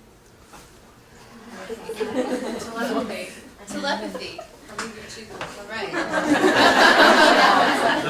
Be warned. Be careful with your thoughts. We need to engage the shield. All right. I asked partly because when we asked that question as an icebreaker in Haiti, not a single one of them answered invisibility or flying. I think because they'd never been asked the question before, they'd never really thought about it. So they said things like, well, I wish that every time somebody did something mean, that I could just look at them and take money from their pocket and put it in the pocket of somebody else. Isn't that like an awesome So that is like the power of out-of-the-box thinking. It's like once you think that superpowers are either invisibility or flying or telepathy or like, I don't know, freezing or something, you can kind of get like locked into it. Okay, any other questions? Anything anyone thought about over the break that, pressing questions? Yeah. So I know Josh sort of asked this earlier, but just could you talk a little bit more about partnerships and how important as a nonprofit kind of that is, and maybe organizations that you've really enjoyed partnering with, or types of organizations that you hope to in the future, especially as you're starting to develop technologies and tools and all the data Good stuff. question. So everything we do is in partnership because we are essentially just an organization that helps grassroots actors leverage technology. We're always working in direct partnership and as equal a partnership as we can with local groups. And by equal, I don't mean to say that we're obviously we're coming from different levels. We are based in a very wealthy city. We have access to certain things, but we recognize our partners have access to certain types of knowledge and understanding that we don't have, and there's something about that coming together that actually allows for something stronger to result. But we don't just partner with local groups.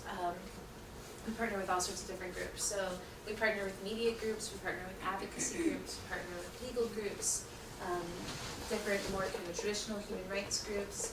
And in the technology world, we partner with a lot of different groups. So for the work in Peru with remote access, one of the partnerships that we're still finalizing, so it's not like kind of all set in stone yet, but we've been talking for a while working with public laboratories. Are you be familiar with public labs? So I recommend that you all look them up because they're really awesome, and they have the laboratory space in the Pfizer building in Brooklyn, and they emerged out of the BP oil spill in the Gulf of Mexico, and they they had, a few of their founders had developed ways to use either kites or helium balloons to send up basic digital cameras up into the air to be able to take aerial shots of something. And they organized volunteers to walk along the coastline and take a bunch of shots with these, with kite and balloons, and be able to, when stitching those images together, create much higher resolution images of what this oil spill actually looked like along the shoreline. So their citizen scientist group, they have some staff members, but then they have a huge community of collaborators, a lot of people who kind of just like to sit around and tinker with devices. So they've built out these balloon and kite mapping kits. They built out a basic infrared camera to be able to take pictures of your backyard and analyze your plant's health. They built out a spectrometer that you can attach to a smartphone to kind of test oil, or not to test oil, but to test water or soil quality. So they do lots of cool things like that, and we're partnering with them on the Raspberry Pi device, for instance. We partner with a lot of software developers as well. We have a network of kind of advisors and collaborators who often, because our staff is very small, but who often will travel with us into the field. So we recognize there's very little, well, there's really nothing we can do on our own, but there's a lot that we can do when we harness the right partnerships. We've worked with groups like Witness as well. I'm trying to think of other ones that you all might know. A lot of universities too. So the NYU, they have a legal clinic, the Center for Global Justice and Human Rights, and we've worked with them on helping get information for their reports, sort of thing. What's the difference sort of between like ongoing partnerships versus project partnerships, and how you sort of pitch or draw partners in? Yeah. You're not paying all those guys to develop these Oh technologies. yeah, well I think it's all, it comes back to kind of relationships, because we often don't have very much money to pay people. So there kind of has to be a desire there that's not just about the money generally. And so we'll do often co-fundraising. So the group like Public Laboratories, for instance, they have interest to do this anyway. We have a little bit of funding to get it started, and we'll probably do some joint fundraising. We might do a Kickstarter with them, for instance, because they've successfully run Kickstarter campaigns for actual products. And it just kind of depends. And a lot of our partnerships, no money is necessarily exchanged.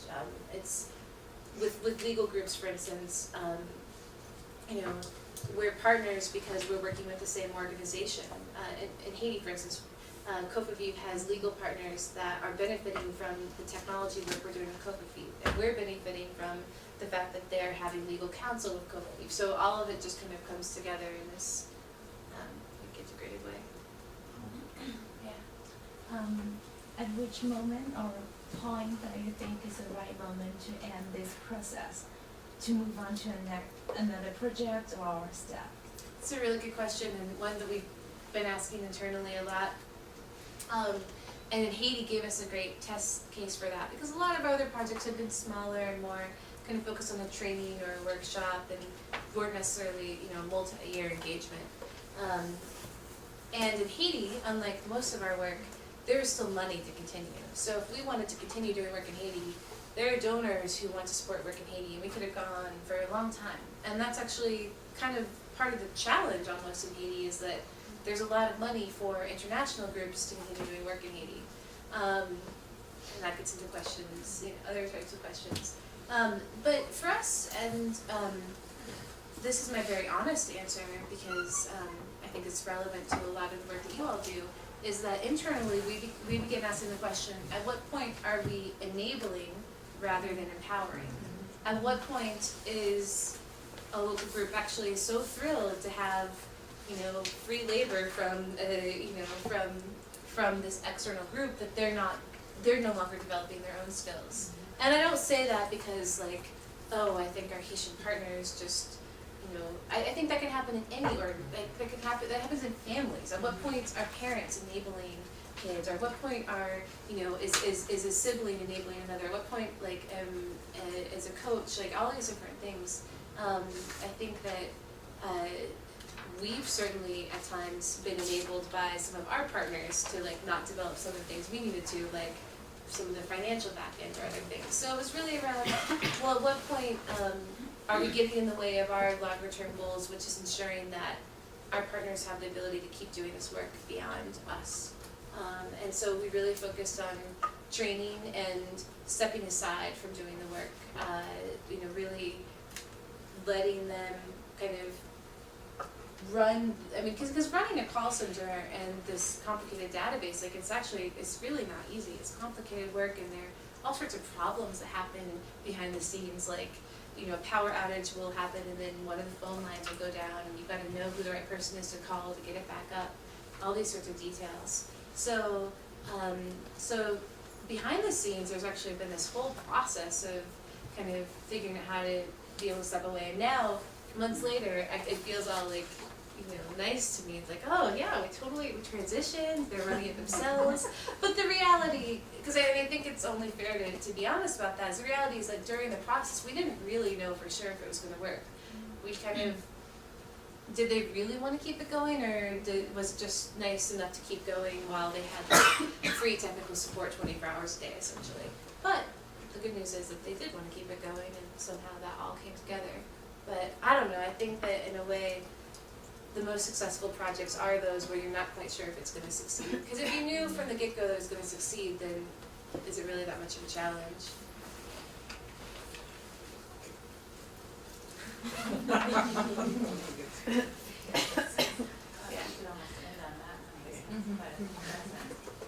Except what's an Amazon map? Oh, yeah. The Amazon mapping party is, how many of you are familiar with OpenStreetMap? It's essentially kind of the Wikipedia of maps. So it's an online map that anybody in the world can create a login and then edit. And it is all, maps have all sorts of complicated rules around who can use what information, and OpenStreetMap is really intended as a public, accessible to anybody in the public to be able to use.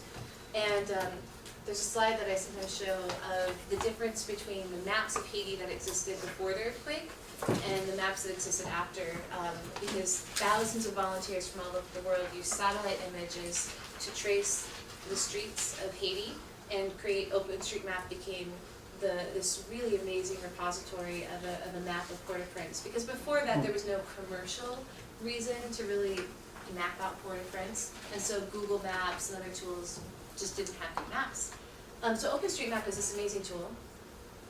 And in the Amazon, a lot of our partners really need to have strong maps to be able to do the advocacy work that they're doing with the government. But there aren't any good base layer maps in the Amazon, probably for similar reasons, that there's just not much of an economic incentive.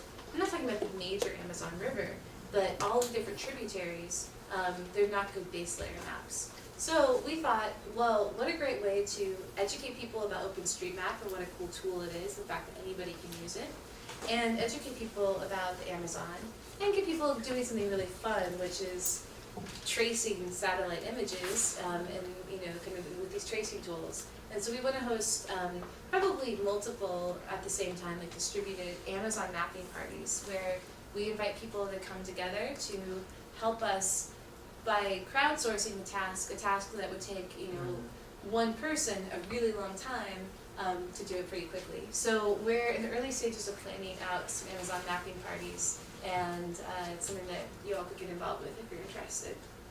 Cool. Yeah. I was wondering if you could speak to how you are measuring the impact of your program, especially in the way of funders and asking for money and reporting about the money that you've gotten.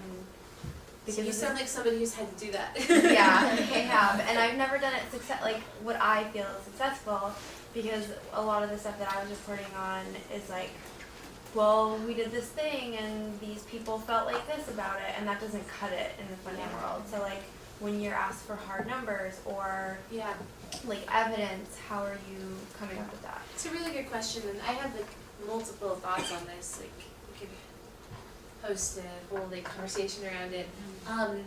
One is that we try where possible to have numbers, even if it's just as simple as like outputs of like number of people trained. But we all know that that's not the real story, that's not what really matters. In the case of our Haiti program, this is where our report comes in that we're finalizing right now. We actually have a lot of numbers around, around the cases that have been documented, the number of calls, all this. But it's kind of difficult because it's like, well, the more cases you have documented in the database, that's not like a victory because that represents women who've been attacked, or young people, who've been attacked. So that's kind of, we combine the numbers of like trying to analyze like how much more reach we're helping Code for Vive have, but also with kind of more details around what's the nature of the interactions and how many more women are getting services, otherwise wouldn't have known about it, things like that. But even then, again, I'm not really in the business of how many more women can I connect to healthcare providers. I think that's really important, but that's not why we're doing what we're doing. We're more interested in the kind of transformational aspects of the work that we do. And so honestly, I kind of come back to my own example of, I was part of a youth journalism program, and it was a really strong program. It was really well run. And you could have measured the impact of me, that it had on me 1 year, 2 years, 3 years afterward, but you could also still measure that today, because the impact that it had is still happening through me, it's happening through my work. And that's really kind of what I push back against with donors who get too numbers focused. But in actuality, most of our donors aren't as numbers focused.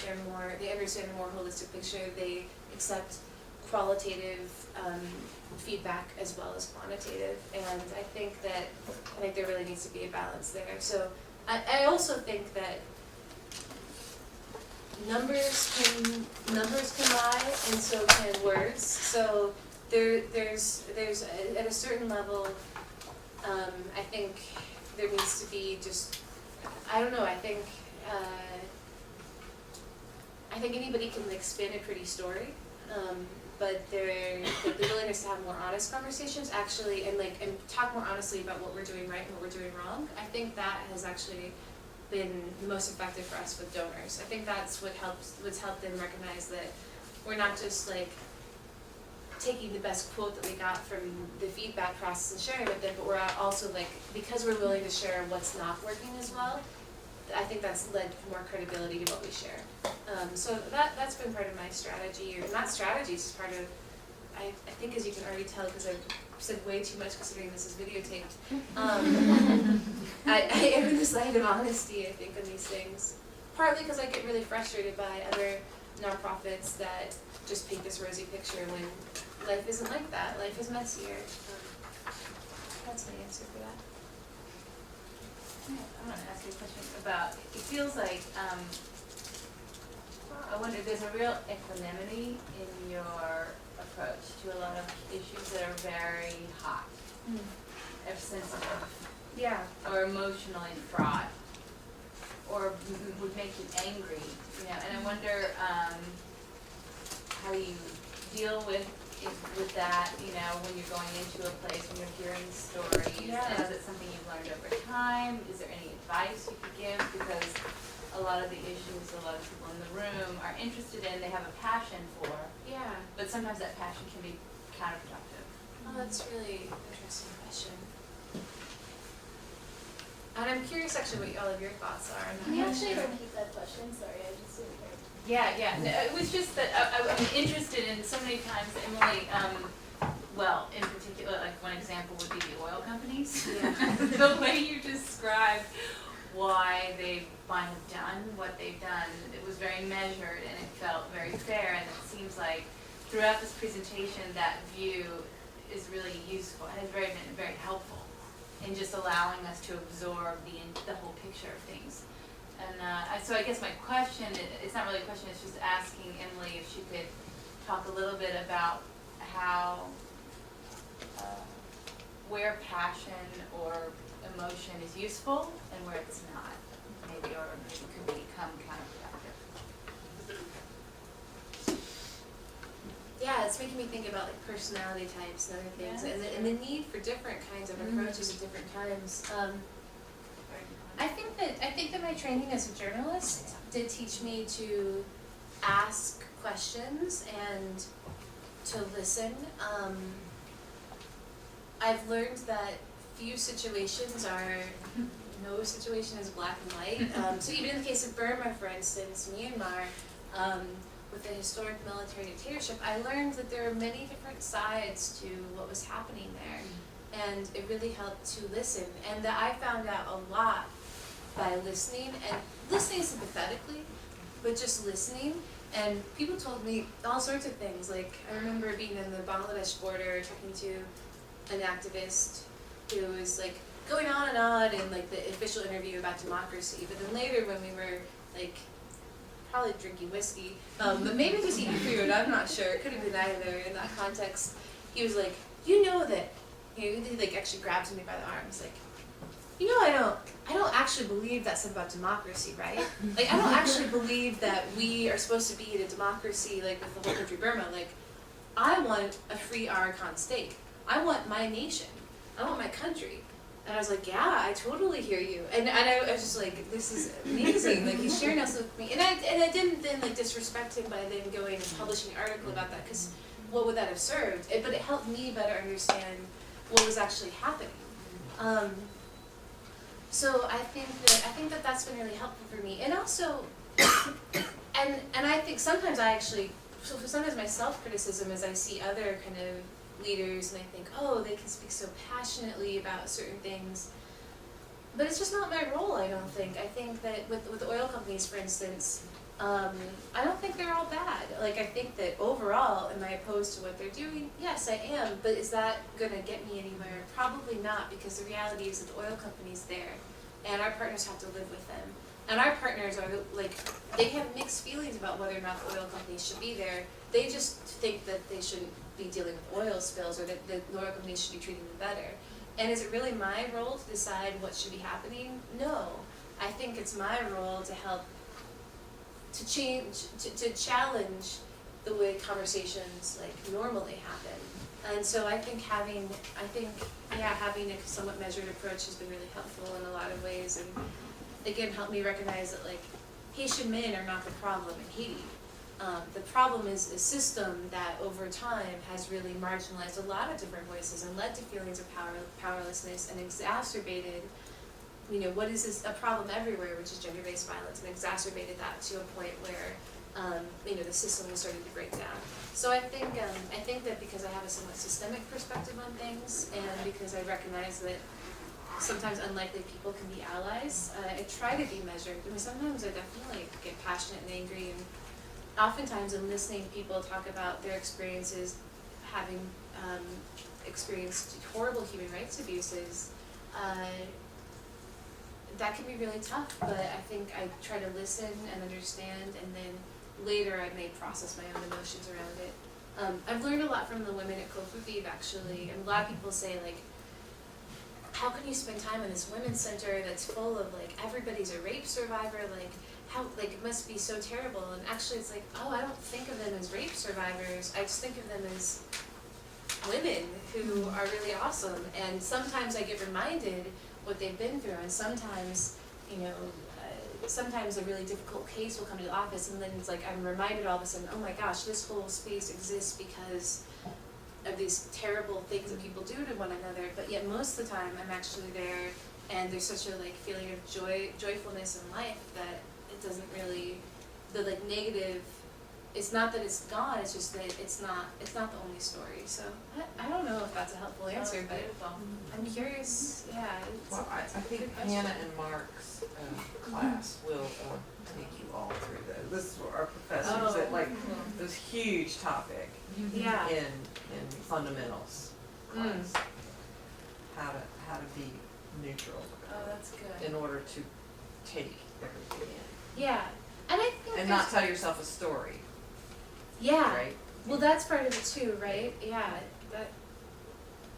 Since that's a big part of the class, I won't go into that now. But yeah, that's huge. I totally agree with that.